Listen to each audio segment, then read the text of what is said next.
All right, all right. We're gonna try this again. Try this again. All right, welcome to the HerbmanT podcast. I am your host, HerbmanT.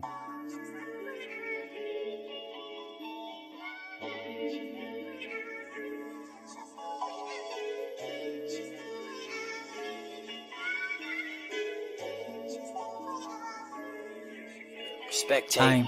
I'm feeling real good. All right, here we go again. Here we go again. Let's try it out. Mic check 1 2. Now I can hear myself. Yeah, being played back on this end. I had the mic muted. That's what happened. Hey, thank you for that, Centuria. Hey.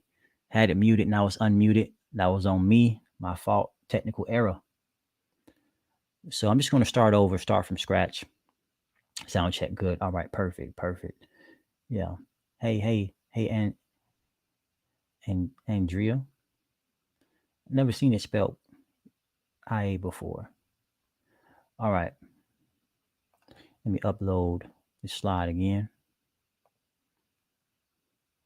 That's where it was. Yeah. So it was about today's topic is on how to use herbs. And what I was saying is that I did a poll on Instagram, and this was the one that everyone wanted me to talk about. The poll had four options. One was how to use herbs, another herbs for the lymphatic system, herbs for the nervous system, and herbs for the reproductive system. And this was number one. So I said, you know what? I'm going to go ahead and make a video on it. So, Denise. Oh, okay. Hey, my first time following you on Facebook, knowing me on IG. Yeah. Yeah. So, Denise, since you're new here, Monday through Friday, I go live on Facebook, YouTube, Twitch, TikTok, and Twitter all at the same time. So I'm live on all four of those platforms right now. Well, five because TikTok as well. So today's topic is about how to use herbs. In the back, you'll see the three ways I will talk about using herbs: the tea form, powdered, as well as tinctures. So getting started with teas. Now, when dealing with herbal teas, you have an infusion and a decoction. So infusion are for your lighter plant materials such as your petals, your flowers, and your leaves, sometimes your stems. Right now, this is calendula petals. It's a lymphatic tonic. You'll find this herb in a lot of your hair remedies. And with herbal teas, you would make with the petals, you can make an infusion. And what infusions are basically you're steeping the herbs in hot water for about 5 to 10 minutes. Usually you would steep them covered.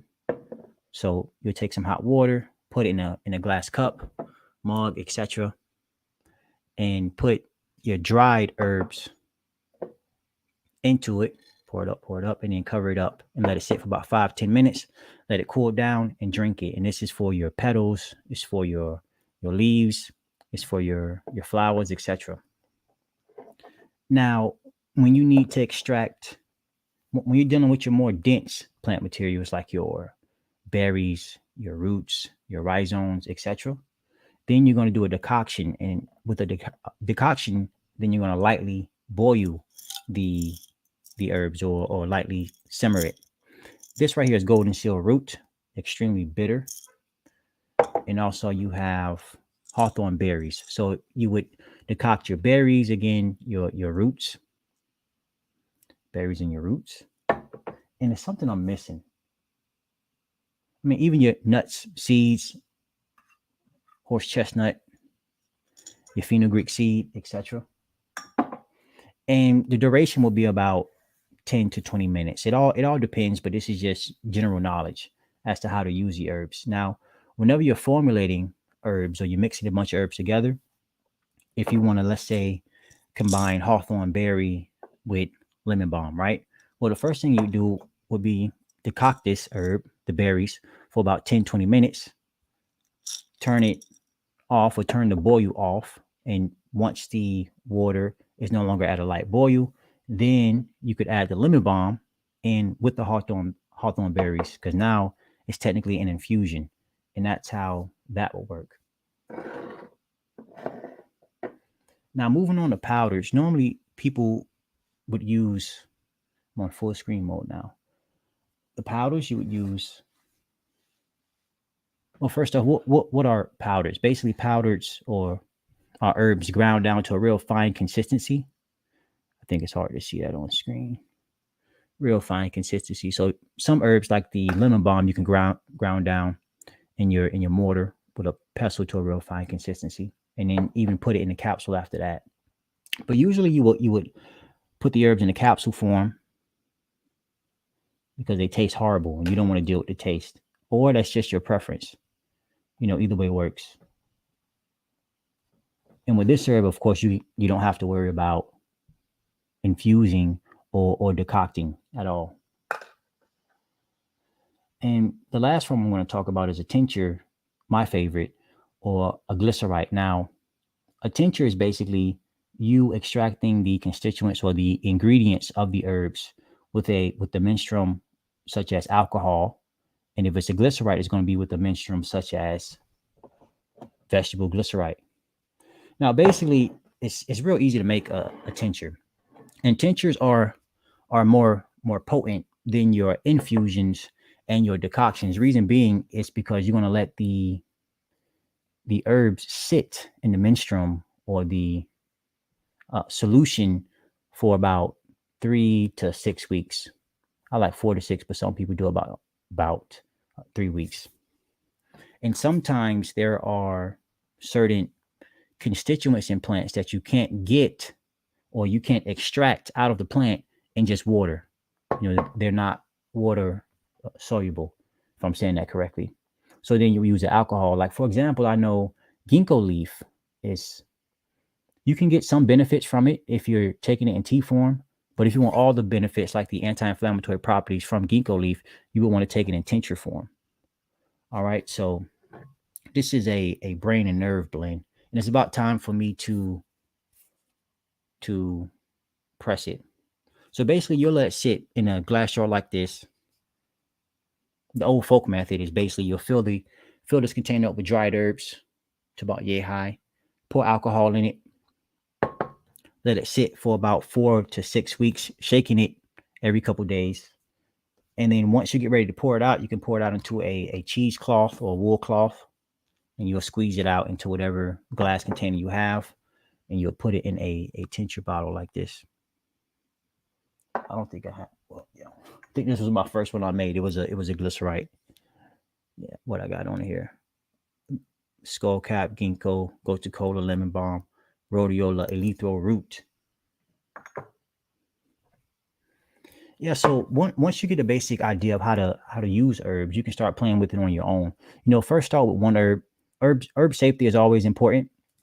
For example, if you're on any medications, you definitely want to make sure you talk with your healthcare provider to make sure there's no contraindications. So basically, all that means is that when you shouldn't be taking a herb, especially if you're on certain type of medications, it could interact with that herb and make the medication null and void.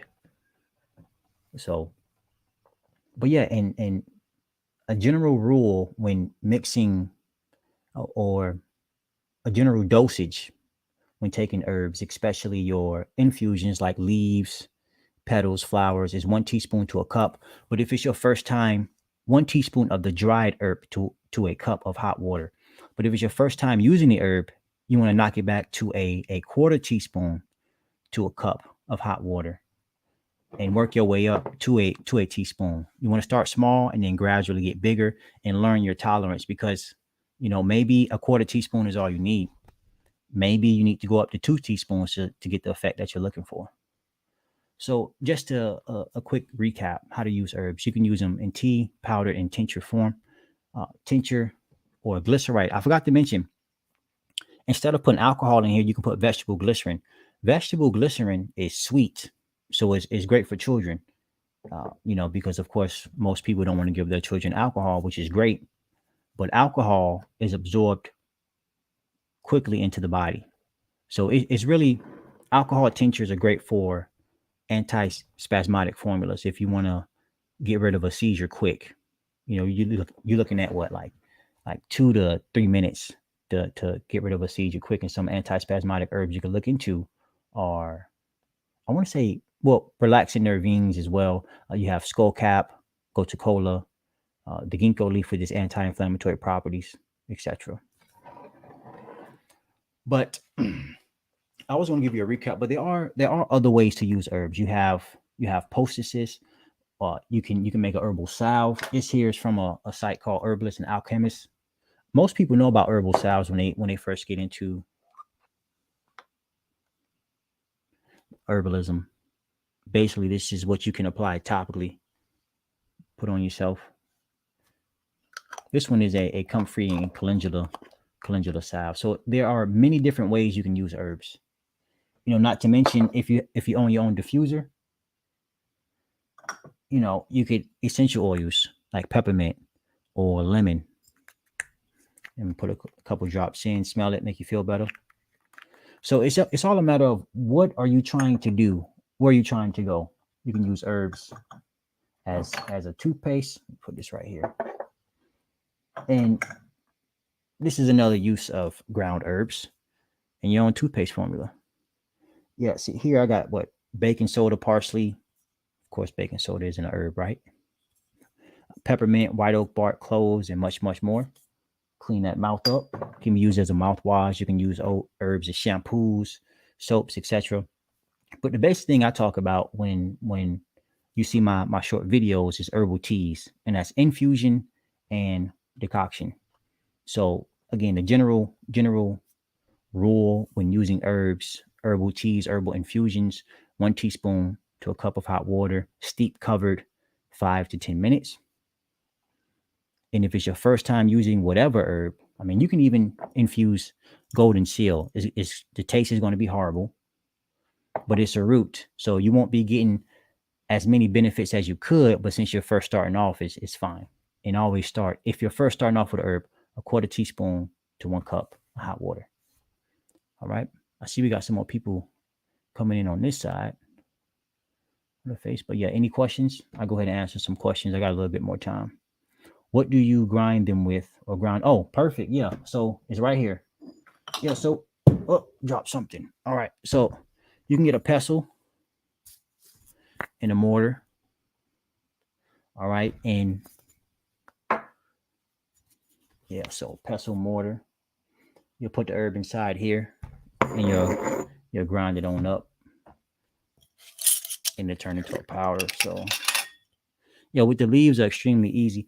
What I wanted to do, way too much, but what I wanted to do, I bought a bunch of herbs in the beginning because I wanted to know which ones were soft, which ones could I pestle. All right, I found out real quickly that I don't really like doing this. So certain herbs, I'll just buy already powdered, like your slippery elm bark or even your hawthorn berries. Cassandra berry is pretty soft.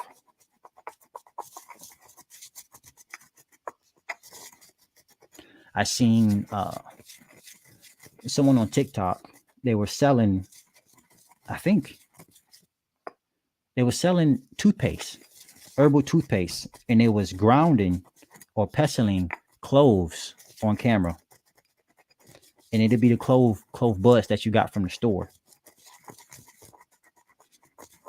And people like watching it, so maybe I'll start doing that. But I'm just showing you. But yeah, pestle and mortar. At first, it took me a while to even figure out the names of it. What were they even called? But I used to use this a lot. Not as much anymore. I'll just pick it up and show you. Well, probably hard to see that, but yeah, you got the idea though. You got the idea. Pestle and mortar. Yeah. Any more questions? Any more questions?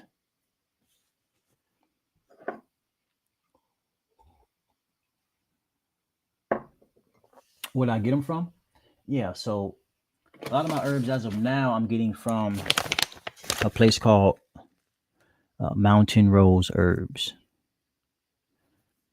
That's one of my favorite places to get them from. But you also have Star West Botanicals. You can get herbs from. You have Oregon's Wild Harvest and many other places. It's all about finding a place that is reputable to reputable to you, like you've done the research on them and you like what you've seen from their company. Yeah, so what are good herbs for the gut and to kill parasites?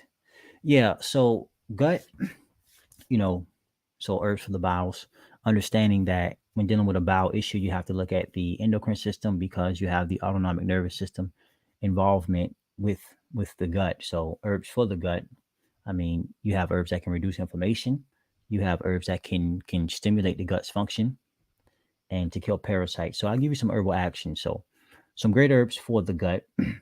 You have your demulcent herbs to reduce inflammation. You have your laxative herbs. Yeah, nope, not anymore on TikTok. What happened on TikTok? I started the the what subscriber only, and usually I don't let people ask questions on Facebook either. Facebook, YouTube, Twitch, or Twitter. So this is all last minute since I'm in the spirit. And but also too to help me stand out, I may start doing more lives while I do Q&As to help me stand out more and then boost me up into the algorithm some more. So that's why I even started doing this now. But what I've been doing the episodes, well, I'm episode 17. So I've been in it for about 3 weeks now. hmm Yeah, because what's happening is if truthfully, if I want to do this as a business, right, and I'm really good at what I do, I have to start charging people for consultations, asking me questions, etc. So that's the whole basis of why the TikTok subscriber only thing came about. And lucky, lucky Tasha came in with the question because I was about to get off, and you would have missed me again. uh, but all right. So to be blunt, herbs for the gut. Just the reason I like to explain how the body functions, so you know what you're doing.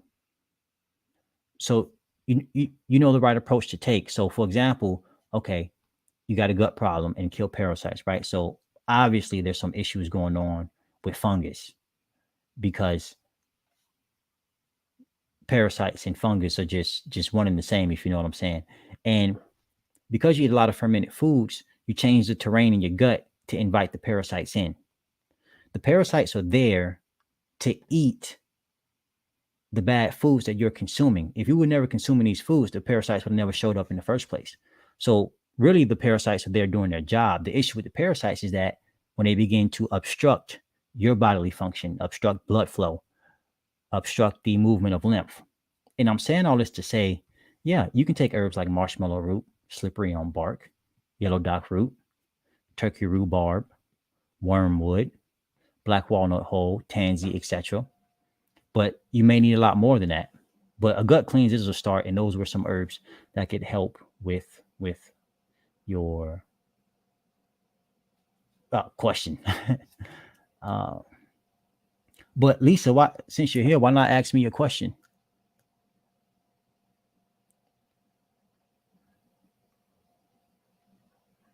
What's the best way to extract herbs from powders?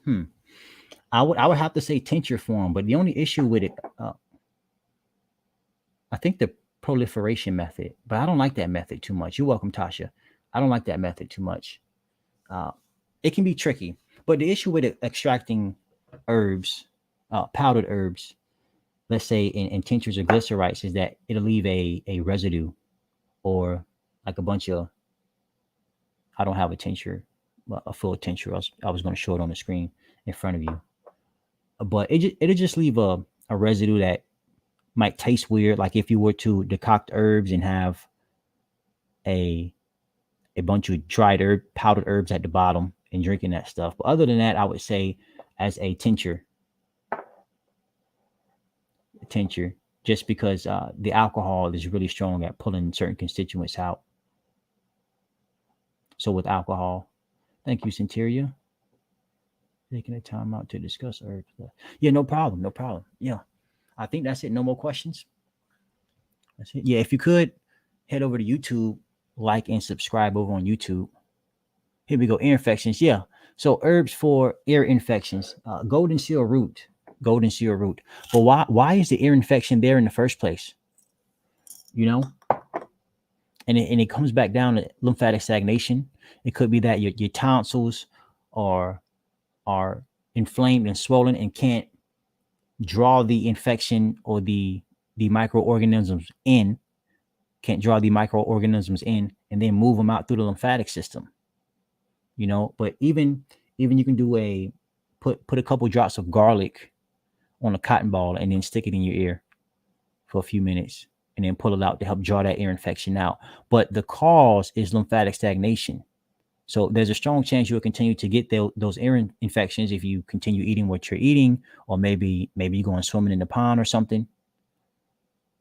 But you have to fix the body's natural functions to make sure these ear infections are not reoccurring. For taking the time out of your day to help us here one everybody at a time. Yeah, no problem. All right, thank you, everybody. I appreciate you. All right. I will end the live there. Thank you all for joining me. I'll be live again tomorrow at 7:30 p.m. Eastern Standard Time. All right. Oh, well, one more thing before I go. If you want to support the podcast, head on over to patreon.com/HerbmanT, patreon.com/HerbmanT. Also, I'm going to start putting my Cash App, because I know some people are a bit weary of sites. I'll just say that. So Cash App, HerbmanT. Cash App is HerbmanT. All right, peace.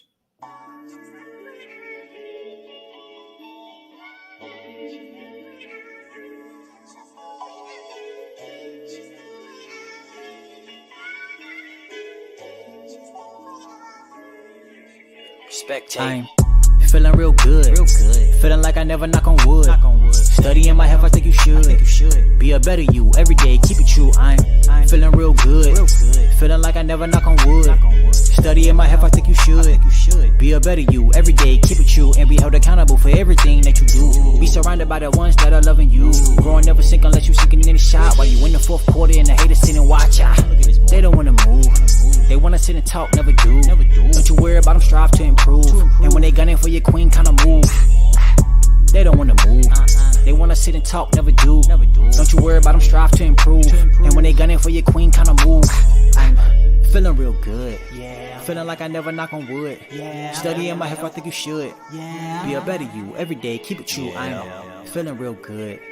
Feeling like I never knock on wood. Studying my health, I think you should. Be a better you every day, keep it true. I'm feeling real good.